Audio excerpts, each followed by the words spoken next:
Okay, let's talk about youth sports. For so many parents, right, the journey starts with this incredible hope.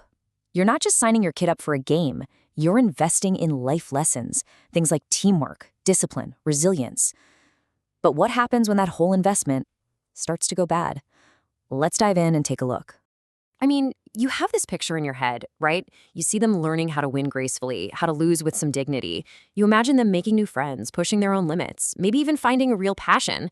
It's supposed to be this amazing character building experience. But then the reality hits, and for a staggering number of young athletes, that dream just sours.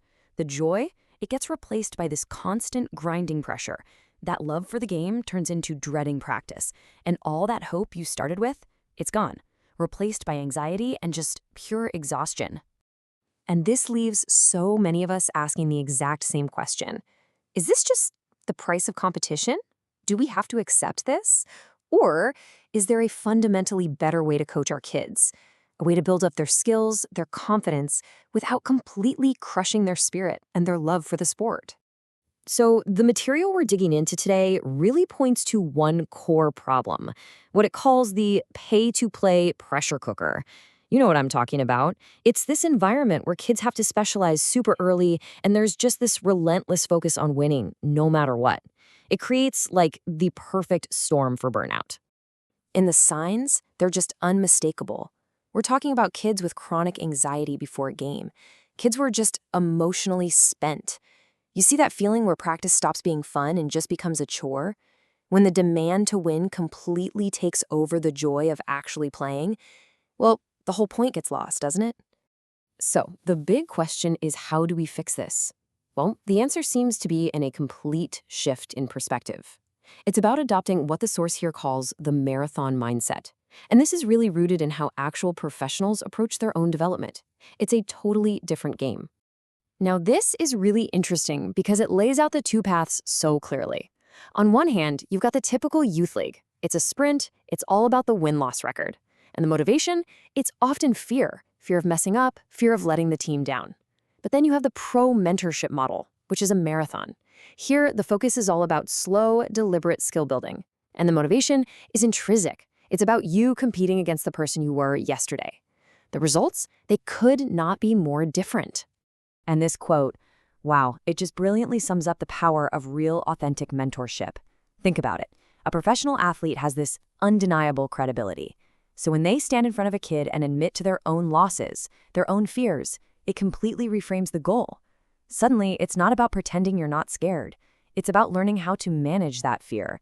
And that is a lesson that sticks with you for life. Okay, so to see this whole marathon mindset in action, the source material gives us a really fascinating and honestly kind of unexpected example. When you hear professional boxer, what do you think of?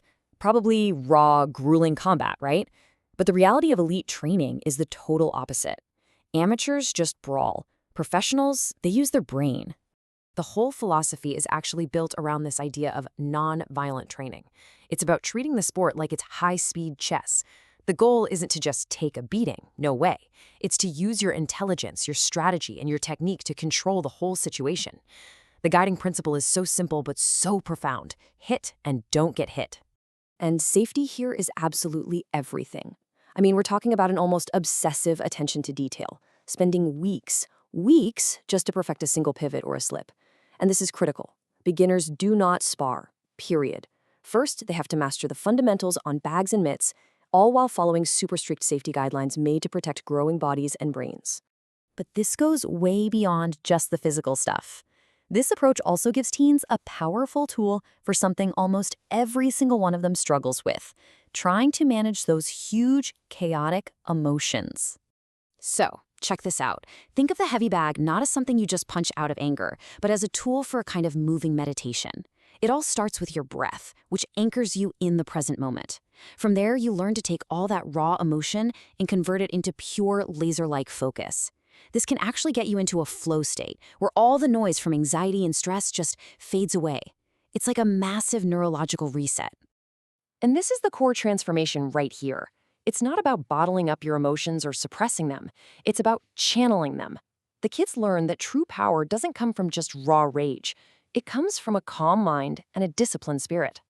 Now, this all sounds incredible, right? But it brings up a really big question.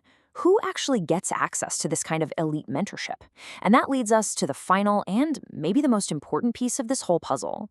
Because here's the unfortunate truth about the way youth sports works today. This level of coaching, this kind of life-changing mentorship, it almost always has a massive price tag attached. It creates this financial wall that ends up excluding the very kids who might need it the most. It's a real tragedy.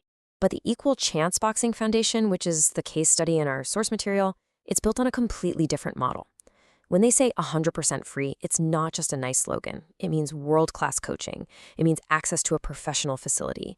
It means all the gloves, all the wraps, everything you need is provided at zero cost. It completely removes that financial pressure so kids can just train for the pure joy of self-improvement. And the impact? It's real. I mean, look at this. So far, this one foundation has brought its unique mentorship to over 500 young people, many of whom would have never had a shot at this kind of training otherwise. And out of that group, they count more than 150 as lives that have been truly transformed. We're talking about kids who have found a completely new path forward, one built on discipline and confidence, all through this program.